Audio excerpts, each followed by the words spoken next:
حمد اور تحمید میں فرق کیا ہے؟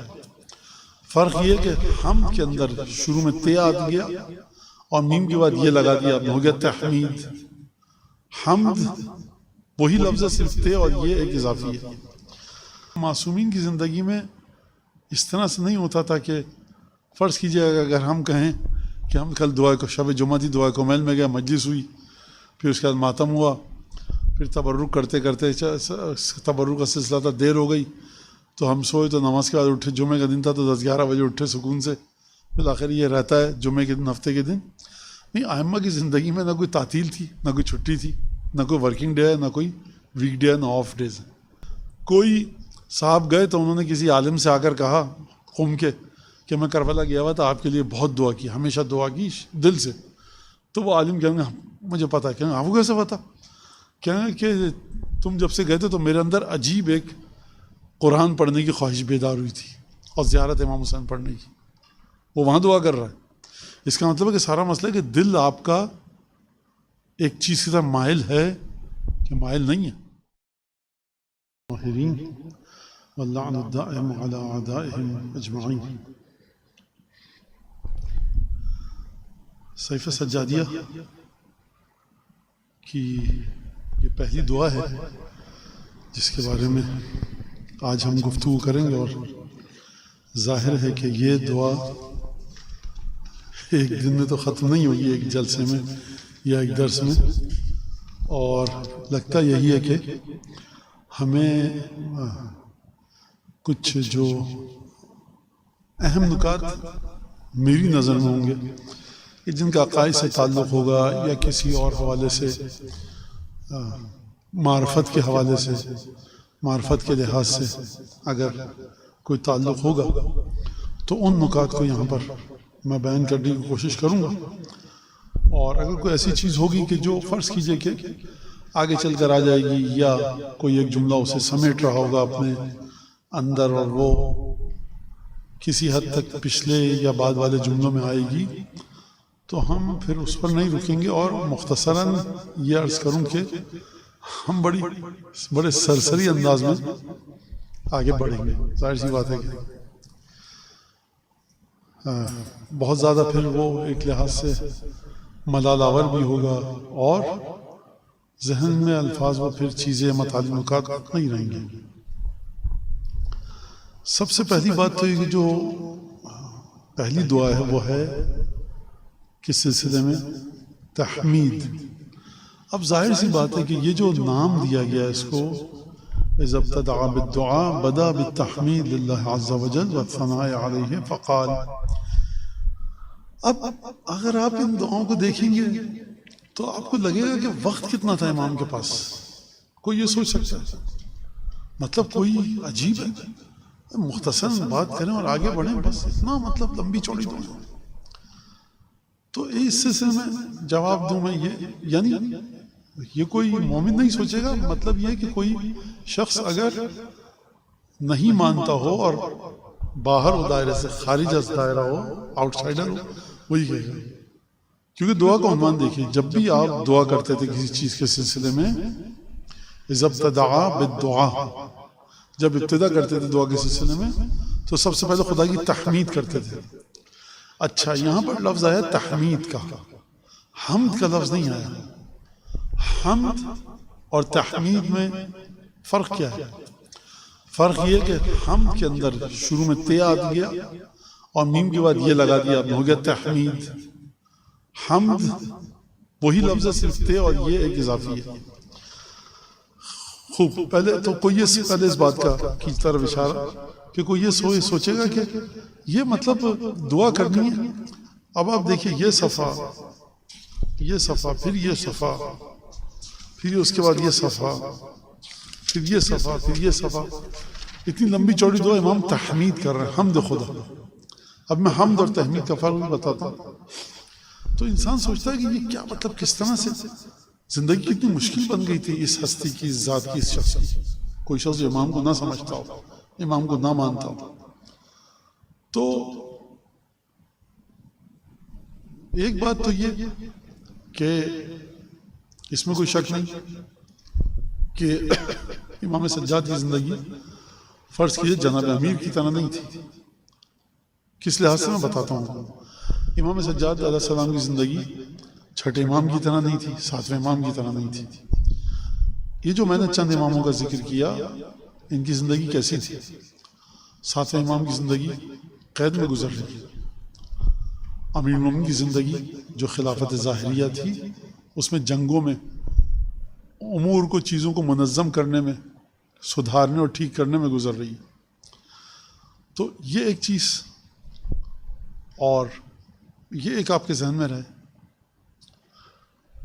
اور دوسری بات یہ کہ معصومین کی زندگی میں اس طرح سے نہیں ہوتا تھا کہ فرض کیجئے اگر ہم کہیں کہ ہم کل دعا کو، شب جمعہ تھی، دعا کو میل میں گیا، مجلس ہوئی، پھر اس کے بعد ماتم ہوا، پھر تبرک کرتے کرتے تبرک کا سلسلہ تھا، دیر ہو گئی تو ہم سوئے، تو نماز کے بعد اٹھے، جمعے کا دن تھا تو 10-11 بجے اٹھے سکون سے. بالآخر یہ رہتا ہے جمعے کے دن، ہفتے کے دن. نہیں، ائمہ کی زندگی میں نہ کوئی تعطیل تھی، نہ کوئی چھٹی تھی، نہ کوئی ورکنگ ڈے ہے، نہ کوئی ویک ڈے ہے، نہ آف ڈیز ہے. یہ کیونکہ ایک ہم اس شخص کی بات کریں کہ جس کو اپنی ذمہ داریاں مسلسل ادا کرنی ہیں. اور جو ہمارے جمعہ کا دن چھٹی کے دن امام کے لیے وہ زیادہ کام کا دن ہوتا تھا، عبادت اور دعا کے لحاظ سے. ایک بات تو یہ. دوسری بات یہ کہ امام کے پاس کتنا وقت تھا، اس ہستی کے پاس کتنا وقت تھا. دعا کرنا چاہ رہے ہیں، اس سے پہلے اتنی لمبی چوڑی حمد الہی کے سلسلے میں. تو اگر آپ اسٹاپ واچ لے کے بیٹھیں اور اس دعا کو پڑھیں جس کی عربی بالکل فلوئنٹ ہو، کیونکہ فرض یہ ہے کہ امام سجاد عرب ہے، عربی بہترین ہے. میں کس کے لیے بات کر رہا ہوں؟ باہر والوں کے لیے، نہ اندر والوں کے لیے کہ امام کی عربی بہترین تھی یا بہترین نہیں تھی. خیر، امام کی جو لینگویج بولے، امام گفتگو کرے، بہترین کرتا ہے. تو اگر آپ کسی فلوئنٹ عربی والے کو، بہترین عربی بولتا، اس کو دیں یہ دعا، تو شاید 5, 7, 8 منٹ میں وہ پڑھ لے. ہم لوگ، عام لوگ جو ہیں، وہ کبھی کبھی ایک چیز بتائی جاتی ہے تو اس کو بہت زیادہ ہم لمبا سمجھتے ہیں. فرض کیجئے فلاں نماز ہے، ایک مومن نے پڑھی، اسٹاپ واچ لگا کر فرض کیجئے اس نے آدھے گھنٹے میں پڑھ لی. دعا کمیل پڑھتا ہے انسان کو لگتا ہے پہاڑ ہے، لیکن جب انسان دعا اس کی عربی رواں ہو جاتی ہے دعا کمیل، تو 10 منٹ، 8 منٹ، 12 منٹ میں ختم ہو جاتی ہے. فرض کیجئے مثال کے طور پر سورہ یاسین، لوگ کہتے ہیں بہت لمبی سورہ یاسین ہے، تو وہ 5, 7, 8 منٹ میں انسان پڑھ لیتا ہے. تو بہت سی دفعہ ہم عبادتوں کو جو ہم کرتے ہوئے دیکھتے ہیں معصومین کو، صرف وقت کے لحاظ سے کہ امیر المومنین اتنی لمبی نماز پڑھتے تھے، وقت کے لحاظ سے، اس سطح کے لحاظ سے بات نہیں ہو رہی. تو کیا، کیسے امام کیا کام کرتے تھے، کس طرح سے ہوتا تھا.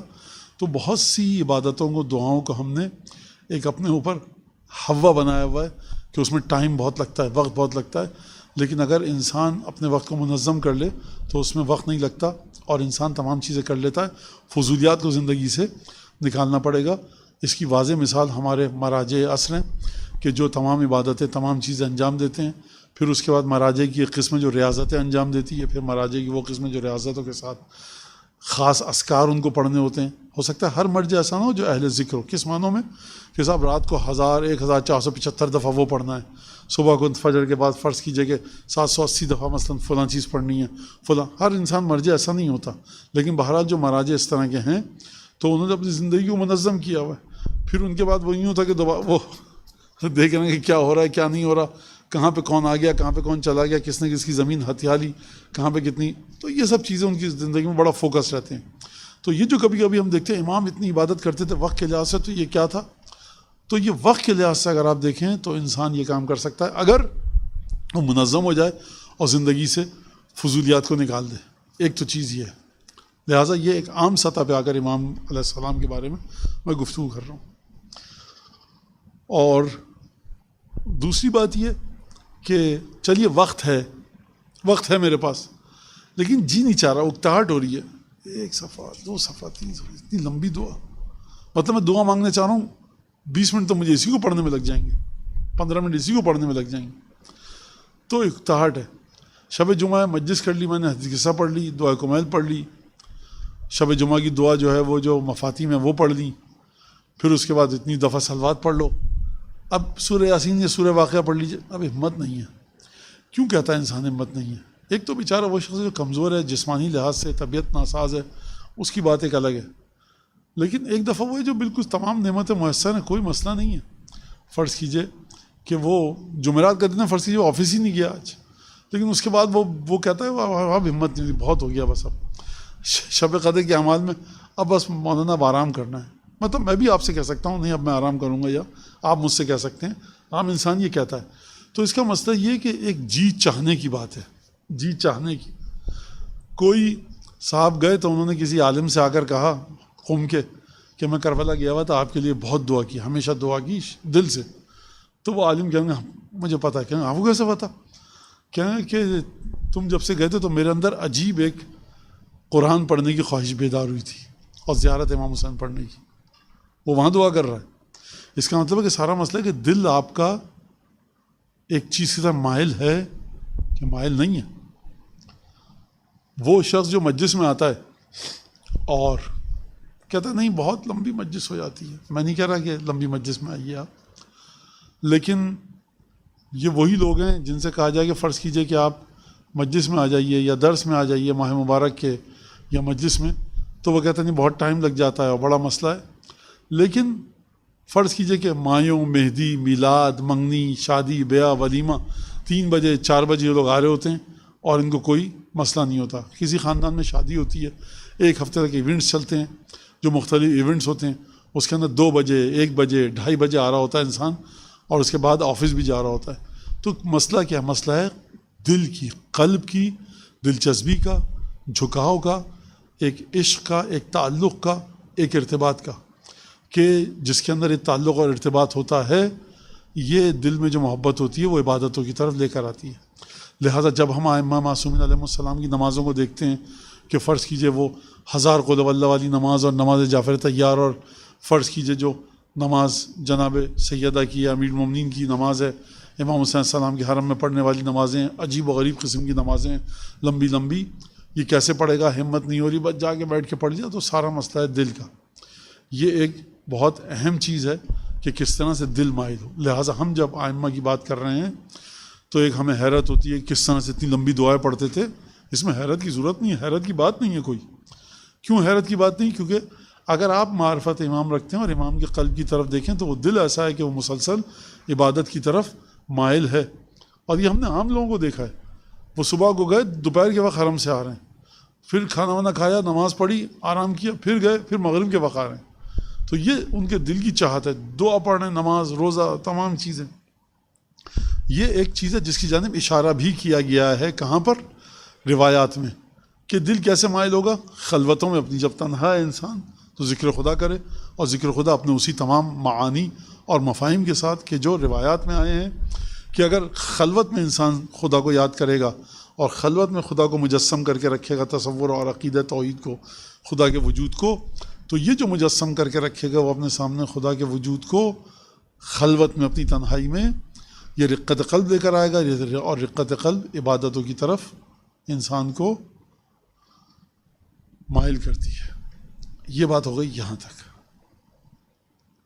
اب یہ بات ہے تحمید. تحمید کسے کہتے ہیں؟ تحمید کثرت پر دلالت کرتی ہے. تحمید جو لوگ عربی سے شغف رکھتے ہیں ان کے لیے کہ تحمید وہی حمد ہے لیکن باب تفعیل میں چلا گیا. حمد یحمد تحمید. جیسے کرم، کرم ایک لفظ ہے لیکن جب آپ اس کو لے کے جاتے ہیں کبھی کہتے ہیں اکرام، کبھی کہتے ہیں تکریم. تو وہی کرم کا معنی ہے لیکن اس کے ذرا سے الفاظ تبدیل ہو جاتے ہیں. کیوں تبدیل ہو جاتے ہیں؟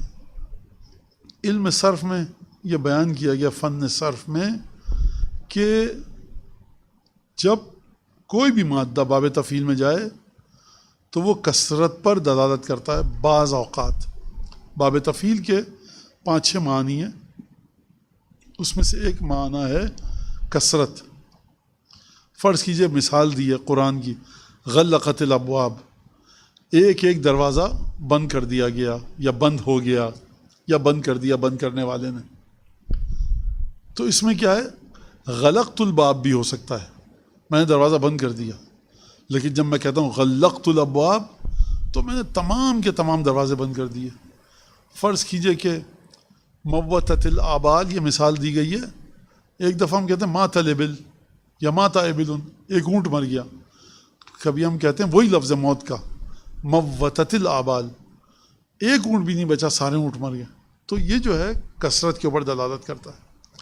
اور تحمید کے بارے میں خصوصاً علماء نے یہ بات کہی ہے کہ تحمید یعنی مرتن بعد مرتن، مرتن بعد اخرى، ایک کے بعد ایک، پے در پے حمد کرنا. یعنی خدا کی حمد کے جتنے پہلو علم بشری میں آ سکتے ہیں ان چیزوں کو اگر لایا جائے اور حمد کو بیان کیا جائے تو اسے کہتے ہیں تحمید. آپ نے حمد کی، الحمدللہ الذی، یہ حمد ہو گئی.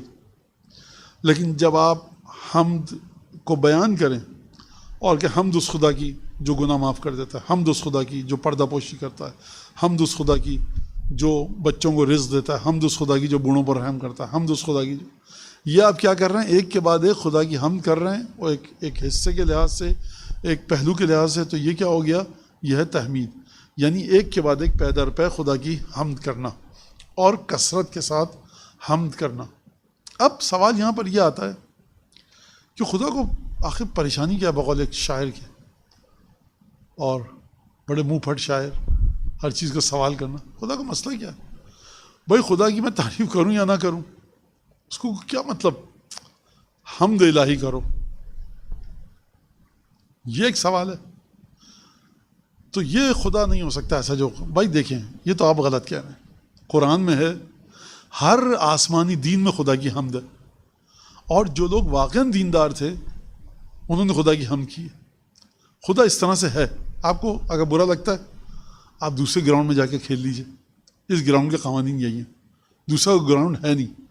بغل ایک صاحب کہنے خدا یہ کیا کر رہا ہے، سیلاب آ گیا، لوگ مر گئے، زلزلہ آ گیا، طوفان آ گیا، باڑھ آئی، وہ دیہات کے دیہات بہہ گئے، جنگیں ہو گئیں، 50,000 بچے بیچارے. یہ تو ہمیشہ سے ہوتا آیا ہے، یہ میں ایسے خدا کو نہیں مان سکتا. تو جواب یہ ہے کہ آپ یہ کہہ رہے ہیں کہ ایسا خدا ہے، ایسا ہے. آپ خدا کے وجود کے بارے میں انکار نہیں کر رہے، آپ کے خدا صحیح نہیں ہے، یہ خدا غلط خدا ہے. تو اب ایسا ہے، لڑ لیجیے آپ اس سے. وہ آپ کی مرضی کے بغیر خلاف آپ کو مارے گا بھی، مرضی کے بغیر آپ کو قبر میں بھی لے کے جائے گا، اور آپ نے جو گناہ کیے ہوں گے تو وہ اس کا سزا بھی دے گا، اور اچھے کام کیے ہوں گے ثواب بھی دے گا. تو آسان جواب اس کا یہ ہے جو کہ قرآن میں جس کی جڑیں ہیں کہ بھائی آپ اس طرح سے ہے یہ کائنات. اور اگر قرآن میں جا کر دیکھیں وما قدر اللہ حق کا قدر، خدا فرما رہا ہے. اور پھر اس کے بعد خدا نے خاص وجہ بتائی، اس قالوا ما انزل اللہ علی بشر من شیء، کہ انہوں نے خدا کی حق کے معرفت ادا نہیں کیا، کیونکہ یہ کہنے لگے کہ خدا نے کسی انسان پر کوئی پیغام نازل نہیں کیا، کوئی کتاب نازل نہیں کی، تو تم کیسے خدا پر پابندی لگا رہے ہو؟ خدا نازل کرے گا اور انسان پر کرے گا. اگر تم اعتراض کرے ہو خدا انسان پر کوئی کتاب نازل نہیں کر سکتا تو تم یہ خدا کی معرفت کا حق ادا نہیں کیا. تو اس کا مطلب ہے کہ خدا کی معرفت کے حق ادا کرنے کے مختلف طریقے ہیں. ہم بجا لانی ہے، یہ ہے. خدا کو کیا فائدہ ملے گا بھائی؟ یہ اس کا میرے پاس جواب کوئی نہیں ہے. ہاں انسان کو فائدہ مل سکتا ہے. خدا کہہ رہا ہے کہ تم جب آؤ تو کائنات کا ایک رول ہے، بندگی کے ساتھ آؤ، میں بندگی چاہتا ہوں، قانون کے آگے سر جھکا کر آؤ، اور یہ حمد کے ذریعے ہوگا. ورنہ تم اگر خاموش بھی رہ جاؤ تو یسبح للہ ما فی السماوات و ما فی الارض، ہر شخص، ہر موجود، ہر جنبندہ خدا کی تسبیح کر رہا ہے. تو بہت سی باتیں ہیں، تو ہم لوگ پھر ادھر ادھر کے آئیں بائیں شائیں، ہمارے بچے جواب دینے لگتے ہیں، اور بچیاں دینیات کلاس میں جا کر یہ مسئلے حل نہیں ہوتے. بھائی دینیات کلاس آپ کو کیا سکھایا؟ دینیات کلاس آپ کو سکھاتی ہے کہ آپ اپنی بیسک ڈیلی لائف کے اندر ایک اسپارک پیدا کرتی ہے کہ بھائی کوئی خدا ہے، معصومین ہیں، کچھ حرام ہے، کچھ واجب ہے. دینیات کلاس سے پڑھے ہوئے بچوں، ان کے اندر یہ فائدہ ہوتا ہے کہ ان کے اندر سوال کرنے کی عادت ہو جاتی ہے. وہ اپنی مرضی کے مطابق نہیں چلتے رہتے، مولانا یہ حرام ہے، یہ واجب ہے، ایسا تو نہیں ہے، ویسا تو نہیں ہے. تو یہ آپ کے اندر ایک چیز آتی ہے. ورنہ میں نے کیوں کہا، یہ کبھی کبھی بحث ہوتی ہے تو مولانا ان سے میری بحث ہو گئی، بھائی آپ کیا خدا کیوں، حمد کی کیا ضرورت ہے؟ تو خدا یہ کیسا خدا ہے، اس کو کیا خوشی ہو رہی ہے؟ عجیب پرابلم ہے آپ کے خدا کے ساتھ، لگ گئے بڑھ گئے. تو بھائی اس سے کہیے یہ ہے اس طرح سے چیز. اگر آپ اس پہ دفاع کریں گے تو آپ کسی چیز پہ دفاع نہیں کر سکتے. خدا کو روزہ، نماز، حج، زکوٰۃ سب چیز چاہیے. اس طرح سے سسٹم ہے. آپ خدا کی حمد کر کے آگے آئیے. کیوں حمد کر کے آگے آئیے؟ کیونکہ یہ آپ کے اندر ایک حقارت پیدا کرتا ہے، ایک ذلت پیدا کرتا ہے، ایک خضوع اور خشوع پیدا کرتا ہے. خدا یہ چاہتا ہے. کیوں چاہتا ہے خدا؟ بھائی وہ آپ کے اندر یہ صفت دیکھنا چاہتا ہے. خدا نہیں چاہتا آپ تکبر کریں، خدا چاہتا ہے آپ خاضع رہیں. کیوں چاہتا ہے خدا؟ خدا چاہتا ہے وہ بندگی کے اس نے رسومات اس طرح سے، رسم بندگی اس طرح سے رکھی ہے. ایک تو چیز یہ ہو گئی. دوسری بات یہ کہ اب تحمید حمد کے سلسلے میں جب آپ حمد خدا کر رہے ہیں تو آپ جتنی شدت کے ساتھ حمد کریں گے خدا کی، اتنی شدت کے ساتھ آپ کے وجود میں حقارت پیدا ہوگی. بندگی کی رسوم کو آپ بجا لائیں گے. جب بندگی کی آپ رسوم کو بجا لے کر آئیں گے تو آپ اپنے وجود کو صفر سمجھیں گے. میں کچھ نہیں ہوں، جو کچھ ہے وہ ہے. جب انسان سمجھتا ہے میں کچھ نہیں ہوں تو بہت سی بری صفات اس کے دل سے نکل جاتی ہیں. یہ بھی ایک مسئلہ ہے. اچھا، اور بہت سی بری صفات اس کے دل سے نکل جاتی ہیں اور میں کچھ نہیں، اور وہ بندگی کے مرحلے پہ پہنچتا ہے. لہٰذا یہ ہے. اب اس کو ہم، یہ تو بادشاہوں والی بات ہو گئی کہ آپ بادشاہ کے سامنے جائیں، اس کی تعریف کریں، صدر، وزیر اعظم، وڈیرا، چوکدری، زمیندار، اس کو پسند ہے، خدا کو ہی پسند ہے. غلط نہیں کہہ رہے آپ، صحیح کہہ رہے ہیں. خدا بھی خوش ہوتا ہے ہم سے، لیکن کیوں خوش ہوتا ہے؟ کہ میرا بندہ بندگی کی رسم کو بجا لا رہا ہے. چودھری صاحب، وڈیر صاحب بھی خوش ہوتے ہیں کہ یہ ثابت کر رہا ہے کہ میرا وفادار ہے. وہاں پہ غلط ہے آپ ثابت کر رہے ہیں، وہاں پہ صحیح ہے آپ ثابت کر رہے ہیں. وفاداری کو ثابت کرنا ہے آپ کو. لہٰذا یہ اس کو نہیں سمجھے کہ یہ وہ خدا.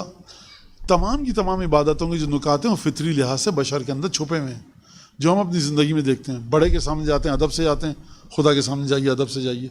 تو یہ تو خدا ہمارے دادا و نانا کی طرح ہو گیا. بھائی یہ دادا نانا یا پھپھا چچا کی بات نہیں ہے، یہ فطرت کی بات ہے. انسان کی فطرت میں ہے کہ بڑے کے سامنے جاتا ہے گفتگو دوسری طرح سے کرتا ہے، اپنے سے بزرگ کے سامنے جاتا ہے ادب اور احترام کو بجا لاتا ہے. خدا بزرگ نہیں ہے، بزرگوں کا خالق ہے. خدا عظیم نہیں ہے، خدا عظمت کا خالق ہے. ٹھیک ہے، تو اس کے سامنے جائیے. خدا کو یہ بات پسند ہے. خدا کہتا ہے تمہارے وجود میں بندگی آئی. جب بندگی آتی ہے تو کیا ہوتا ہے؟ بندگی آتی ہے انسان کے وجود میں تو پھر اس کے وجود کے اندر ایک تذلل آتا ہے، خضوع اور خشوع آتا ہے. یہ تمام چیزیں آتی ہیں. اور پھر خدا نے قانون رکھا ہوا ہے، جو میری بارگاہ میں آئے گا خاضع اور خاشع قلب کے ساتھ، میں اس کے دل میں یہ چیزیں ڈالوں گا. خوف ڈالوں گا، اپنی عبادت کی رغبت ڈالوں گا، اور جو تمام پسندیدہ چیزیں خدا وہ ڈالے گا. یہ ایک چیز ہے. اب یہاں پر دیکھیے تحمید کے معنی میں نے آپ کو بتا دیے کہ کیا ہے، کہ مرتن بعد اخرى، مرتن بعد مرتن، پے در پے خدا کی حمد کو بجا لانا، اور حمد کے تمام پہلوؤں کو لا کر ان تمام پہلوؤں کے ذریعے حمد کرنا خدا کی. یہ ایک چیز ہے. اب خود حمد کے معنی کیا ہیں؟ حمد کے معنی جو لکھے مفسرین نے، وہ کوئی میں دیکھ رہا تھا 11-12 معنی لکھے ہیں. تو ان 11-12 معنی کو بتایا جائے، پھر اس کے بعد گفتگو کی جائے تو فضول میں اپنے آپ کو بھی تھکانا ہے، آپ کو بھی تھکانا ہے. ہونا کچھ نہیں. تو سیدھی بات ہے کہ حمد کا معنی یہ ہے جو مجھے پسند آتا ہے، معنی سمجھ میں آتا ہے، آسان بھی ہے، اور اس دعا کے ساتھ اس کا رشتہ بھی ہے کہ خدا کے وجود کے بارے میں بات کر رہے ہیں ہم، تو خدا کے وجود کی بات کریں کہ خدا کا فعل اختیاری ہے. خدا اپنے اختیار سے ہر کام کو انجام دیتا ہے. خدا کو کوئی مجبور نہیں کر سکتا، خدا کو پہ کوئی چیز تھوپ نہیں سکتا، خدا سے زبردستی کوئی نہیں کروا سکتا. تو یہ کہا گیا ہے خود حمد کے بارے میں کہ وہ اختیاری فعل، اور خدا کا ہر فعل اختیاری ہے. وہ فعل جو انسان اپنے اختیار سے کرے، اور یہاں پر ہم خدا کے بارے میں، وہ خدا کا فعل جو خدا اختیار سے کرے، اور ہر فعل خدا اپنے اختیار سے کرتا ہے، اور وہ فعل اچھا ہو، اس کے اندر خوبی ہو، تو اس کو ہم کہتے ہیں، جب اس کے ذریعے بات کرتے ہیں تو کہتے ہیں حمد خدا. اچھا، اب امیر المومنین کی ایک حدیث ہے. امیر المومنین کی حدیث ہے وہ یہ ہے کہ کان لرسول اللہ سر قلما عثر علیہ. رسول خدا کا ایک سر تھا، راز تھا. رسول خدا کا ایک راز تھا، یا رسول خدا کے پاس ایک راز تھا. قلما عثر علیہ، بہت ہی کم ایسا ہوتا ہے، ایسا ہوا کہ کوئی اس راز تک پہنچ جائے. اسی سے ملتی جلتی حدیث اصول کافی میں بھی ہے، کتاب العلم والجہل میں، کتاب العقل والجہل میں، کہ فما ازمن رسول اللہ افضل بن عبادت المجتہدین. جو رسول خدا اپنے دل میں چھپا کر لے گئے وہ کٹھن ترین عبادت کرنے والوں کی عبادت سے افضل ہے. یعنی رسول خدا جو اپنے دل میں چھپا کر لے کر گئے، یہاں رسول خدا کی عبادت کی بات نہیں ہو رہی کہ رکوع ایسا کیا رسول خدا نے کہ جو رکوع کرنے والوں کی رکوع سے بہتر ہے. امیر المومنین فرما رہے ہیں جو دل میں چھپا کر لے کر گئے، قلب میں. تو یہ ایک اہم مسئلہ ہے. اچھا، دوسری چیز کیا ہے؟ ائمہ کے بارے میں اور بنیادی طور سے رسول خدا کے بارے میں. اوتی تو جوامع الکلم، مجھے جوامع کلم دیا گیا. جوامع کس کی جمع ہے؟ جامع کی. جامع کسے کہتے ہیں؟ جمع کرنا. کلم جمع ہے کلمے کی. مجھے وہ کلمات دیے گئے ہیں جس کے ذریعے میں تمام بڑی بڑی باتوں کو جمع کر لیتا ہوں. یعنی کوزے میں دریا کو بند کر لیتا ہوں. صحیح کہا میں نے، کوزے میں دریا کو بند کر لیتا ہوں. کبھی کبھی نکل جاتا دریا میں کوزہ، کوزے میں دریا. ٹھیک ہے، تو پورا سمندر آپ لا کر کوزے میں بند کر، چھوٹی سی مشق میں. تو یہ مجھے کلمے دیے گئے ہیں ایسے. اچھا، اب امام سجاد رسول خدا کے وارث ہیں، دعا مانگ رہے ہیں. اب یہ دعا رسول خدا کی نہیں تھی، یہ امام سجاد کے پاس کہاں سے آ گئی؟ رسول خدا نے ایسا خطبہ نہیں دیا، جناب امیر نے کیسے دے دیا؟ یہ سب غلط ہے، جھوٹ ہے، بعد والوں کی کاوشیں ہیں یہ. اور یہ امام سجاد رسول خدا کی دعا نہیں ملتی. اگر دعا مانگیں گے تو رسول خدا مانگیں گے، یہ امام کے پاس کیسے آ گیا؟ بھائی یہ سر رسول خدا کے وارث ہیں. رسول خدا کے وجود میں جو تھا اس کو باہر نکال کے یہ لا رہے ہیں. ہمارا عقیدہ یہ ہے ہی نہیں کہ امام سجاد نعوذ باللہ علیہ باللہ دکان ہے کیا کوئی؟ یہ امام سجاد یہاں پر امام رسول خدا اور دونوں میں مقابلہ چل رہا ہے، خاکم بدہ نہیں، وہیں سے لے کر بتا رہے ہیں. اصل فضیلت یہی ہے کہ وارث رسول خدا ہیں، وارث علم رسول خدا. اچھا، تو اب یہاں پر یہ اچھا جوامع الکلم سر رسول اللہ. اب یہاں پر امام تمام کی تمام جو خدا کی حمد ہے. ایک دفعہ اب ہم کہتے ہیں پروردگار کیا الحمدللہ صاحب کیا امرود ہے، 3 دن سے خوشبو نہیں جا رہی یار، کیا آم ہے، کمرے میں لا کے رکھ دیا، ہر طرف مہک رہا ہے کمرہ. ایک ہی ہے جو ہماری نگاہ مادیات تک ہے، جو ہم چیزیں دیکھ سکتے ہیں، سن سکتے ہیں، سونگھ سکتے ہیں، کھا سکتے ہیں، چکھ سکتے ہیں، چھو سکتے ہیں، وہاں تک ہماری ہم جاتی ہے. ایک دفعہ حمد ہے جو خدا کے وہ ارادے جو آپ کو نظر ہی نہیں آ رہے، کہیں آپ سمجھ ہی نہیں پا رہے، اور پھر اس کو لا کر امام نے بیان کیا، اور پھر الحمدللہ الحمدللہ بار بار خدا کی حمد کی ہے. لہٰذا اب میں اس سے زیادہ کوئی گفتگو نہیں کروں، آئیے دعا پر. الحمدللہ الاول بلا اول کان قبلہ. حمد اس خدا کی جو اول ہے، ایسا اول کہ اس سے پہلے کوئی اول نہیں ہے، اس سے پہلے کوئی نہیں. بالآخر بلا آخر یکون بعدہ، اور ایسا آخر ہے کہ اس کے بعد کوئی اور آخر نہیں ہے. اب اس کی جانب اشارہ کرتے ہوئے یہ کہا جا سکتا ہے کہ آپ کوئی بھی وقت سوچیے کہ یہاں پر آ کر یہ چیز ختم ہو جائے گی، کائنات ختم ہو جائے گی، کچھ نہیں رہے گا، اس کے بعد بھی خدا ہے. اگر آپ کہیں جتنی بھی گیلیکسیز اب تک دریافت ہوئی ہیں سب ختم ہو جائیں گی، اس کے بعد بھی خدا ہے.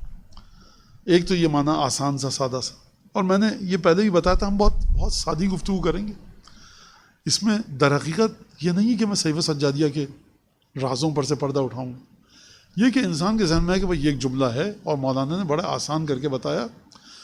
10 طرح کی اس کی تفسیریں ہو سکتی ہیں، 10 طرح کی شرح ہو سکتی ہے، لیکن ہم اس میں کریں گے کہ ایک انس پیدا ہو جائے. صحیفہ سجادیہ لوگ کھولیں، اور جو صحیفہ سجادیہ سب سے زیادہ کیا بکتا ہے؟ کراچی میں جائیے آپ، مارٹن روڈ میں دکان ہے، اس سے وہی سب سے زیادہ کیا بکتا ہے؟ توضیح مسائل نہیں، سب سے زیادہ بکتی ہے جنتری. جس کو نماز کے مسائل بھی نہیں آتے ہوں گے نا، وہ جنتری دیکھے گا جا کر کہ مطلب یہ ایک بڑا اہم مسئلہ ہے. ایک عالم تھے عراقی، وہ امریکہ میں رہتے تھے، انتقال ہو گیا. فون آتا تھا ان کے پاس، تو ان سے پوچھا تھا کہ آج کی تاریخ کیا ہے. تو وہ کہتے تم پاکستانی ہو یا انڈین ہو؟ اس نے آپ کو کیسے پتا؟ کہا جتنے بھی اس شہر میں رہتے ہیں، لبنیز ہیں، عراقی ہیں، ایرانی ہیں، بنگلہ دیش جو بھی ہیں، کوئی صرف پاکستانی نے کہا تھا آج تاریخ کیا ہے؟ نحس ہے کہ سعد ہے. بہرحال یہ میں نہیں کہہ رہا غلط ہے، لیکن والآخر بالآخر یکون بعدہ، اس معنوں میں کہ جس کا بھی وجود ہے وہ وجود نکل کر آیا خدا سے. یہ آم کہاں سے نکلا؟ یہ درخت سے نکلا. درخت کہاں سے نکلا؟ ٹہنی نکلی موٹی شاخ سے. شاخ کہاں سے آئی؟ تنے سے آئی. تنا کہاں سے آیا؟ جڑ سے. جڑ کہاں سے آئی؟ آم کی گٹلی سے. یہ آم کی گٹلی کہاں سے آئی؟ یہ وہ اہم مسئلہ ہے. آپ کہتے ہیں مرغی پہلے تھی کہ انڈا؟ یہ مرغی اور انڈے کے ساتھ نہیں ہے. آم پہلے تھی، آم کا درخت پہلے تھا یا گٹلی پہلے تھی؟ ہر جگہ پہ یہی کہاں سے آیا یہ. لہٰذا یہ ایک بڑا اہم مسئلہ ہے. کچھ نہیں تھا اور خدا نے خلق کیا انہیں اپنے ارادے سے ہمارے عقیدے کے مطابق.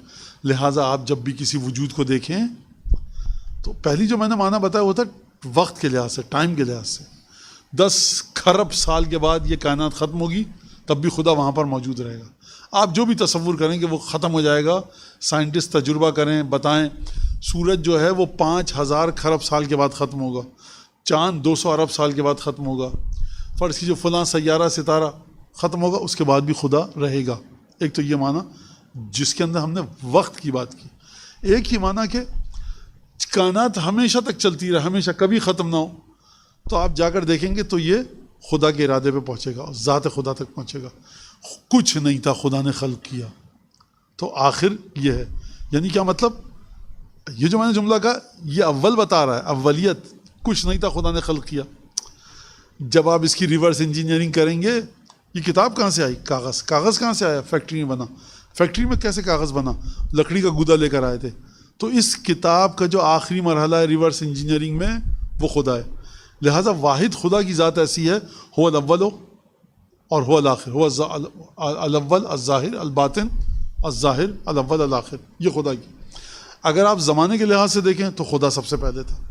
اگر آپ کہیں کہ یہ چیز جو ختم ہوگی جا کر کہاں پر ہوگی تو انا للہ و انا الیہ راجعون، سب کے سب یہ خدا کی طرف جائیں گے.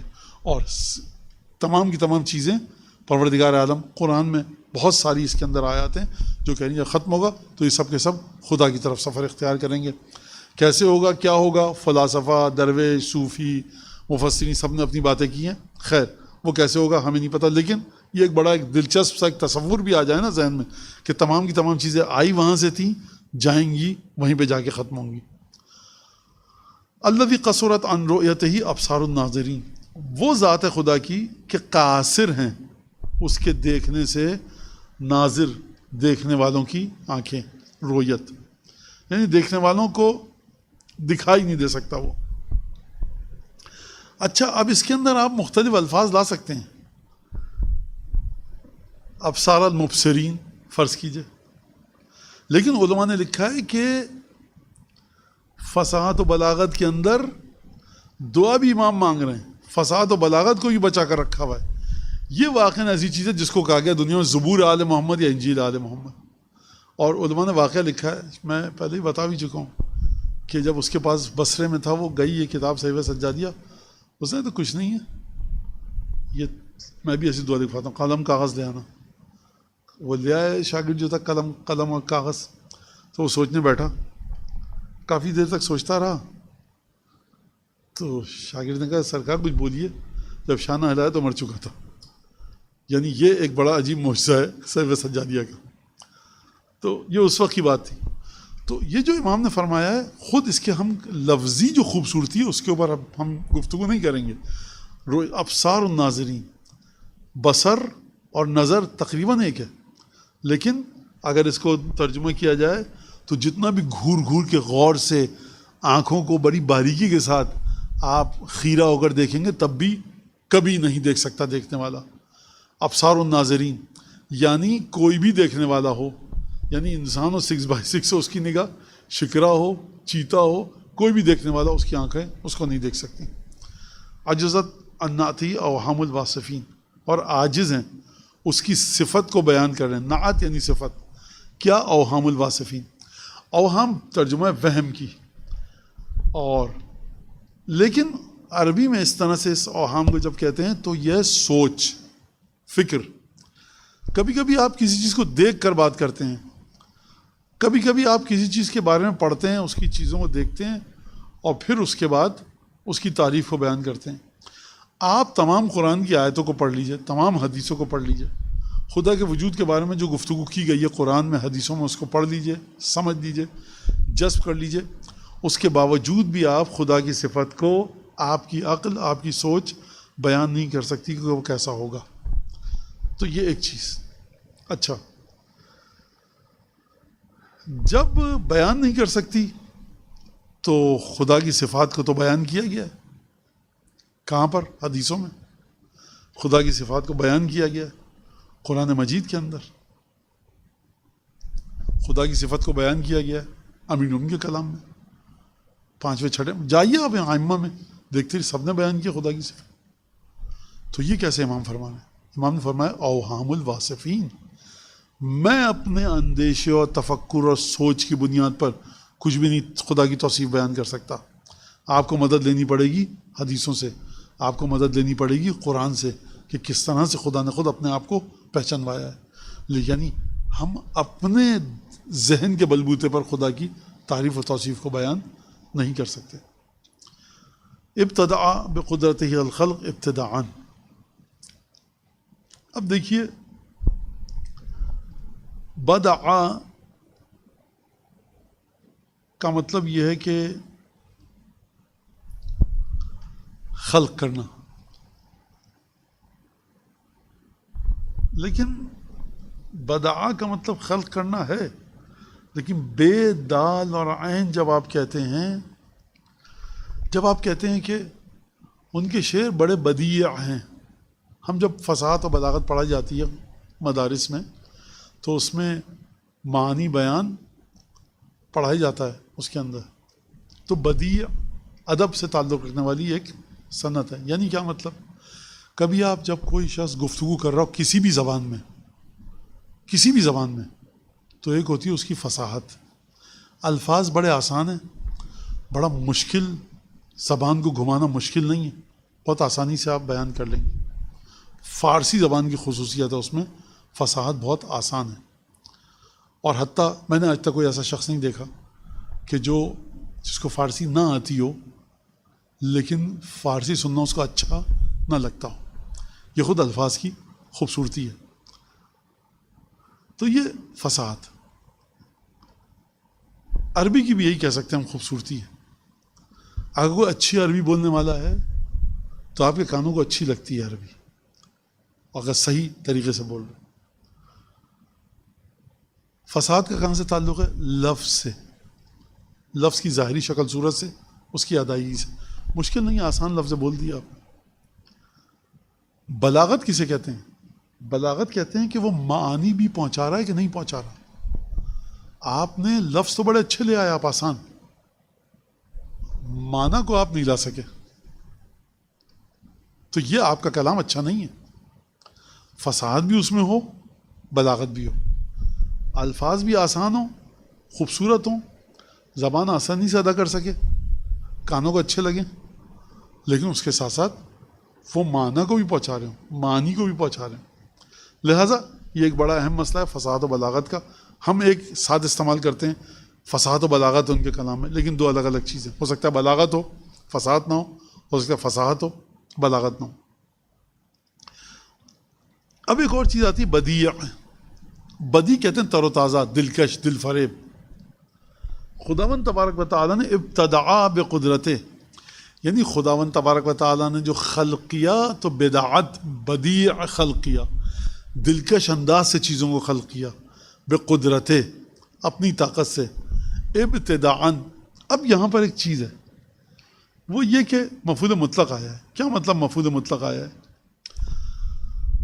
مفعول مطلق کہتے ہیں کہ اسی فعل اور ورب کے مصدر کو لانا. جیسے یطہرکم تطہیرا، ٹھیک ہے، خدا نے پاک کیا.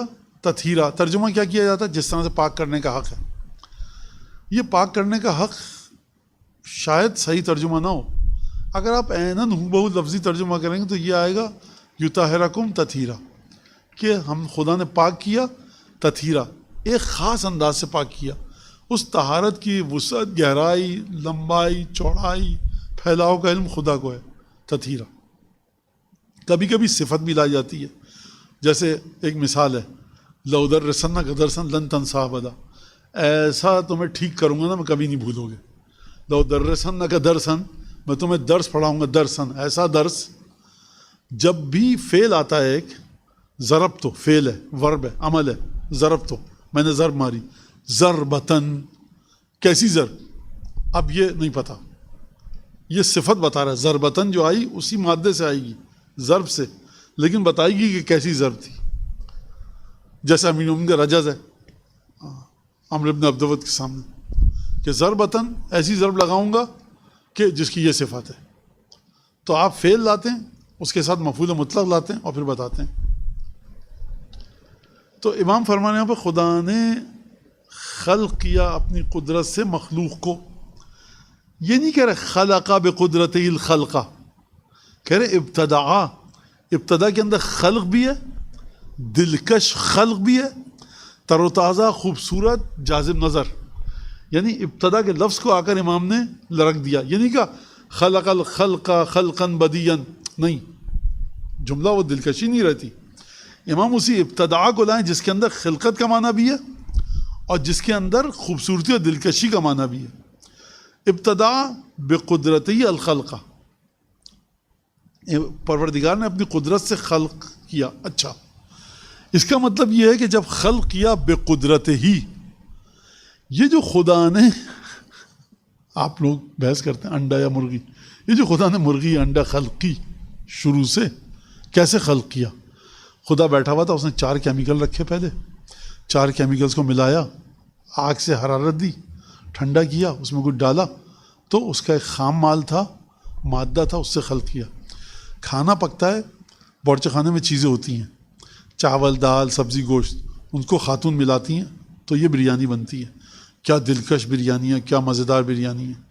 یہ مزیدار بریانی بنی ہے کس سے؟ خاتون خانہ کا ہاتھ اس میں شامل ہے. لیکن اگر کیبنٹ میں، شیلف میں چاول اور وہ سب چیزیں نہیں ہوتی تو یہ خاتون کھانا نہیں پکا سکتی تھی. درزی کو آپ کپڑا دیں گے، درزی بہترین شلوار قمیص کرتا پاجامہ آپ کو سی کر دے گا. درزی کا ہنر کہاں پر دکھے گا؟ اگر آپ جائیں درزی سے کہیں آپ نے میرا کرتا شلوار نہیں سیا، وہ کہے گا آپ نے کپڑا نہیں دیا، آپ درزی ہیں، یہ کیا بات ہوئی؟ ہنسے گا وہ. میں ہوں، ہنر ہے، لیکن مجھے کوئی خام مال ملے، خام مال، را مٹیریل، غلط کہہ رہا ہوں لیکن آپ سمجھ رہے ہیں بات کو، جس کے بعد میں کچھ آپ کو بنا کے دوں، شیروانی یا کوٹ یا کرتا پاجامہ. خدا کی خوبی ہے بقدرت، خدا کی صرف طاقت چاہیے. یعنی یہاں پر کچھ نہیں ہو، ایک دم سے ایک اونٹ آ جائے گا. یہ اونٹ کہاں سے آیا؟ اب وہ فلسفی حضرات ایک بات کہتے ہیں، اب میں یہ کہوں میری سمجھ میں نہیں آتا تو اس کو یہ کہا جاتا ہے کہ مولانا کو سمجھ میں کیوں نہیں آتا؟ بھائی اردو کا محاورہ ہے، ایک سمجھ میں نہیں آتا. آپ سمجھیے اس بات کو، یہ بات درست نہیں ہے. خدا کے ارادے کو آپ سمجھتے ہیں. اب وہ فلاسفہ نے کہا کہ یہ تفرہ محال ہے، خدا نے جیسے ارادہ کیا، چشم زدن میں وہ کہیں پر گوشت خلق ہوا، پھر ہڈیاں بنی اور پھر ہوا، ورنہ تو یہ محال ہے کہ اچانک کوئی چیز خلق ہو جائے. آپ خلقت تخلیق خدا کو تخلیق بشر کے ساتھ مت جوڑیے. بشر کو چیزیں چاہیے ان سب چیزوں کے لیے. خدا کے ارادے سے انما امرؤ اذا اراد شیئا ان یقول له کن فیکون ہے. تو یہ جب لولی لنگڑی قسم کی باتیں کرتے ہیں نا مولوی صاحبان کبھی کہ نہیں یہ محال ہے کہ اس طرح سے ہو جائے، کہیں پہ ہوا، یا تو وہ میں نہیں سمجھ سکا، ظاہر بات میں اتنا پڑھا لکھا آدمی ہوں نہیں ویسے، کہ جب آپ کہہ رہے ہیں کہ کہیں پہ ایک دم سے جو حضرت صالح کی اونٹنی نکلی پہاڑ کے اندر سے، تو وہ جتنے مراحل خلقت کے تھے وہ چشم زدن میں طے ہوئے. تو بھائی چشم زدن میں اس اونٹنی کے مراحل طے ہوئے تو اس کے ماں باپ کہاں تھے؟ تمام. تو یہ آپ مانیے اس بات کو کہ خدا ایک ارادے کے ساتھ بھی خلق کرتا ہے. اگر 9 مہینے کے بعد خدا کے انسان کو خلقت کے مراحل پورے کر رہا ہے تو اس کی مشیت وہاں پر اس طرح سے چلتی ہے اور یہاں پر اس طرح سے چلتی ہے کہ اشارہ کیا، امام نے کہا اشارہ کیا، وہ انگور چاہیے، ہاں انگور، امام نے نماز پڑھی یا ہاتھ لگایا تو وہ انگور آ گئے. نہیں، یہ کہیں کسی جگہ پہ ہوا تھا عالم غیب میں کہ وہ انگور میں پانی گیا، پھر اس کے بعد اس کی جڑیں زندہ ہوئیں، جو کام 1000 سال میں ہونا تھا وہ ایک لمحے پلک جھپکتے میں ہو گیا. کیا ضرورت ہے بھائی یہ سب باتیں توجیہ کرنے کی؟ خیر، ابتدا بقدرت، خدا نے اپنی قدرت سے خلق کیا، طاقت سے. خدا کو کوئی را مٹیریل نہیں چاہیے. اگر آپ خدا کے پاس جائیں گے کہ خدا کلید ہے مجھے شلوار قمیص چاہیے، خدا نہیں کہے گا کپڑا تو دو. وہ اپنی قدرت سے کہیں بھی کوئی بھی چیز خلق کر سکتا ہے. اور قرآن میں اور حدیثوں میں یہ روایت ہے ہمارے پاس آئی ہے کہ خدا جب بھی کوئی مومن ارادہ کرے گا مجھے یہ پھل کھانا ہے، وہ پھل اس کے پاس آ جائے گا. لہٰذا آپ اس کو سمجھیے کہ خدا نے قدرت سے اپنی خلق کیا. یہ بحث غلط ہے توحید کے عنوان سے کہ پہلے انڈا خلق ہوا کہ مرغی. ہو سکتا ہے انڈا خلق ہوا، ہو سکتا ہے مرغی، ہمیں نہیں پتہ. ارادہ کیا خدا نے خلق ہوئی یہ کائنات. ایک تو یہ بات. ابتداءً. اب یہ جو ابتداءً ہے یہ سوائے امام کے کوئی نہیں بتا سکتا کہ خدا نے کس طرح سے خدا کی جو بدیع ہے، جو اس میں بدعات ہے، مجھے نہیں پتا یہ لفظ ہے کہ نہیں ہے، اس طرح سے بدعات ابھی خلق کیا ہے میں نے یہ، ٹھیک ہے، لیکن بدیع ہے، بے دال عین، بدیع، تازگی ہے، ایک اس میں باتراوٹ ہے، دلکشی ہے، خوبصورتی ہے، جاذب نظر ہے. خدا نے جو خلق کیا ہے وہ اس طرح سے خلق کیا ہے کہ ایک خاص خوبصورت انداز میں. اب یہ خوبصورت انداز کیا ہے؟ یعنی خلق من الماء کل خلقنا من الماء کل شیء حی ہے، خدا کی خلقت کی طرف اشارہ ہے. ایک خاص طرح کی دلکشی. وہ دلکشی کیا ہے؟ اس کا ترجمہ جب مترجم کرے گا تو کہے گا اس طرح سے خلق کیا خدا تر و تازگی کے ساتھ کہ جس طرح تر و تازگی کا اور دلکشی کا حق تھا. تو یہ بڑا اچھا ہے. تو یہ جیسے نکل گیا آپ نے کہہ کے نکل دیے. لیکن امام مفعول مطلق کو کیوں لے کر آ رہے ہیں ابتداءً؟ یہ ابتداءً مفعول مطلق نوعی مفعول مطلق کہا جاتا ہے اس کو. اسی ابتداء کا یہ کیا ہے؟ مفعول مطلق ہے. وَاخْتَرَعَهُمْ عَلَى مَشِيَّتِهِ اختراعًا، اور خدا نے ایجاد کیا اپنی مشیت کے مطابق، ایک خاص طرح سے ایجاد کرنا. اس کا مطلب کیا ہے؟ اس کا مطلب یہ ہے کہ سانپ شکایت نہیں کر سکتا خدا سے کہ مجھے پیر کیوں نہیں دیے، پر کیوں نہیں دیے. شکرا یہ نہیں کہہ سکتا کہ میرا اگر پیر اس تکلیف ہو جائے، پروں میں تکلیف ہو جائے تو میں گھوڑے کی طرح دوڑتا ہوا جاؤں. خدا نے ہر موجود کو اپنی مشیت کے حساب سے ایک خاص محدودیت میں محدود کر کے خلق کیا ہے. لہٰذا یہ ایک اور چیز ہے کہ جو خدا کی مخلوق خلق ہوئی ہے وہ اس کی مشیت کے مطابق خلق ہوئی ہے، اور اس نے اپنے ایک مشیت کے مطابق، مشیت کا مطلب کیا ہے؟ اس طرح سے اس نے چاہا کہ وہ اس طرح سے خلق کرے. ثم سلک بہم طریق ارادتہ، اور اس کے بعد خدا نے اپنے ارادے کے راستوں پر ان کو چلایا. یہ ایک بڑے عجیب بات ہے. اور الحمدللہ کہ جب مشکل بات آئی تو وقت ختم ہو گیا، میری بھی عزت بچ گئی اور امام کا کرم بھی ہم پر ہو گیا کہ یہ کیسے طریقے کے مطابق خدا نے چلایا. تو یہ انشاءاللہ اس کو اگلے ہفتے رکھیں گے. جی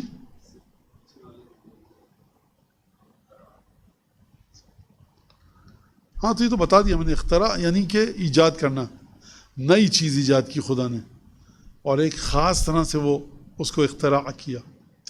خیر اس کو بھی چاہیں اگلی دفعہ کر لیں گے، اور جب اگلا ہفتہ آئے گا تو کہیں گے پچھلے ہفتے کی بات ہو چکی ہے. اس میں ہمارے ایک مدرس تھے قم میں، بہت مذاق کرتے تھے.